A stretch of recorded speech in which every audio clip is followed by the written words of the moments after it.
All right. Hi, Mrs. Smith. How are you doing today? My name's Hayden, and I'm the dietitian here. Hi, I'm doing all right. What about you? I'm good. Thank you for asking. Do you want to get started talking about what brings you here today? Yeah, my daughter just turned 1 year old about a week ago and was just diagnosed with something called Congenital Sucrase-Isomaltase disease. And I'm not exactly sure what that is, but I can tell she's been feeling really sick lately and it's awful. She has diarrhea all the time, and I think her stomach is really hurting every time she eats. Her doctor is really concerned because she lost 1 pound at her 1-year-old checkup instead of gaining weight like she is expected to. I see. Well, the good news is that you're in the right place.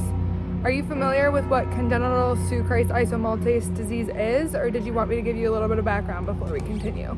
I know what it means, or I know that it means we should avoid sugar, but that's about it. You're exactly right. So congenital Sucrase-Isomaltase disease actually has to do with the amount of enzymes in the digestive tract that break down sugars and starches from your food. When there aren't enough of these enzymes, sugar and starch can't get broken down, which is probably causing your daughter to have diarrhea and stomach pain. Does that kind of make sense? I think so. Does it mean that she can never eat any starch or sugar? What can she even eat then? I'm trying to give her fruits and vegetables because that's what I've heard was healthy, but it's making her sick. I totally understand your concern. Fortunately, many people with this condition do have some tolerance to sugar and starch, and as your daughter gets older, her tolerance might even increase. And fruits and vegetables are still great to be included into her diet, so you're right that these foods are healthy. It's just a matter of finding what foods she tolerates the best and how much she can eat of them. I guess that makes sense. Great. So first, do you mind telling me what you normally feed your daughter each day, starting with when she wakes up? Well, when she wakes up for the day, I usually am still pretty tired, so I try to get breakfast together really quickly. So usually I give her toast, half a banana, an egg, and sometimes yogurt. Got it. Do you give her anything to drink with breakfast? Oh yeah, usually milk. I'm lactose intolerant, so I don't have any cow's milk, and I give her almond milk instead. All right, got it. How would you say your daughter usually acts after eating breakfast? Well, she's usually fine while she's eating and when she's getting cleaned up. I would say that it's probably soon after that. You can just tell that she's really uncomfortable, and she tells me her stomach hurts and she cries. I see. Can you tell me what you usually give her for lunch, and then we'll go over dinner or any snacks throughout the day and how she reacts after? Yeah, she usually isn't hungry for any snacks, I think just because she's so uncomfortable. I try to give her yogurt bites and a snack after breakfast and lunch, but she usually only eats 1 or 2. For lunch though, I try to give her the same thing I'm having, so I don't have to make 2 meals. It's usually some kind of bowl, like a burrito bowl with rice, black beans, chicken, cheese, corn, salsa, and some sour cream and lettuce. I also give her strawberries because she really likes those, and water with lunch. Then for dinner, we usually have some spaghetti and meatballs with green beans or something like that. I give her more almond milk with dinner too. She usually eats lunch okay, but by dinner she just gets fussy and doesn't want to eat much. All right, thank you so much for telling me all of that. Now, there are a few foods that I know tend to set off symptoms in people with CSID that may be a part of your daughter's normal diet. We can go over these foods and what replacements might not upset her as much, but I also want to talk about an elimination diet. Have you heard of that before? Isn't that for people who want to lose weight? My daughter needs to gain weight. People might use elimination diets for different reasons, but in your daughter's case, we can actually use it to help us figure out her tolerance for sugar and starch and what foods set off her symptoms. If we can get her discomfort level lowered, she might be willing to actually eat more food, which would help her gain weight and grow. After an elimination diet, you would have a much clearer picture of what foods are giving her diarrhea and stomach pain and what foods she tolerates better. I have this pamphlet on how to do an elimination diet, so I'll give that to you first, but we can talk more about how this works if that sounds okay with you. Here's your pamphlet. Thank you. As long as it won't make her lose more weight or feel worse, I guess it's worth a shot. Perfect. So to start, it's important to follow a low starch, low sucrose elimination diet.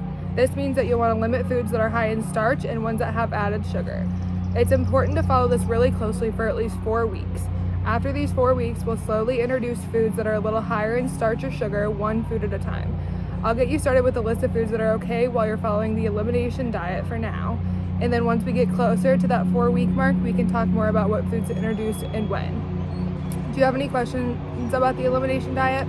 Am I going to have to change everything that I normally feed her?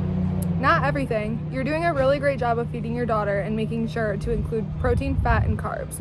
Luckily, most protein and fat sources are completely fine during the elimination part of the diet, so you won't have to change or limit those for the most part.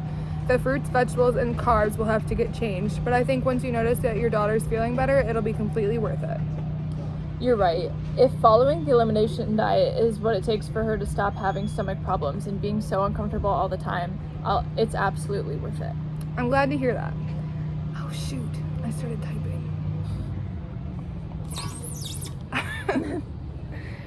I'm going to give you this handout that breaks down what foods can be eaten while on an elimination diet. As you can see, there are some fruits, vegetables, and carbs that are typically tolerated by everyone. These can be eaten during the weeks of the elimination diet, but if you notice discomfort, diarrhea, or other symptoms, we might have to limit those a bit more as well. There's also a list of foods that are tolerated sometimes and foods that are rarely tolerated. These are the ones that we're going to cut out for the next 4 weeks, and that should really help with the stomach pain and diarrhea. You can see that bananas are one of the things that aren't normally tolerated by people with condition, for example. So instead of a banana for breakfast, you can give her strawberries or one of the other fruits that are usually tolerated. Okay, so should I keep feeding her breakfast, lunch, dinner, and snacks, but just make sure that they're on the list so that it's okay on an elimination diet? That's probably what will be easiest for starting out. During the elimination diet, would you be able to keep a journal and track any diarrhea or signs of discomfort throughout the process? Yeah, I can do that. Awesome. One thing I do specifically want to talk about is giving your daughter almond milk instead of cow's milk. You said that you're lactose intolerant, is that right? Yeah, I actually thought that the reason she was getting such bad diarrhea and stomach pain was because I was giving her cow's milk, so now I switched to almond milk. I think your daughter would actually benefit from switching back to cow's milk. Most kids actually haven't developed lactose intolerance at her age, and it's a really great source of calcium and vitamin D to help her grow and keep her bones strong. Would you be willing to try switching back? Now that I know it was the sugar in her diet that was causing all this stuff, I think it'll be fine to switch back. All right, that's awesome. So we're gonna switch from almond milk back to cow's milk, and then can you remind me what the rest of our plans were?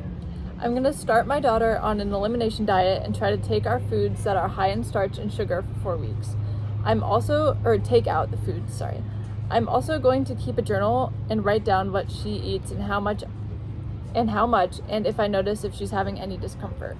Exactly. Well, it was really great talking with you today. Do you have any other questions that I can answer before we meet again in 2 weeks? I don't think so. I think the pamphlets on what foods to include and avoid answer the rest of my questions. Great. I look forward to seeing you in 2 weeks.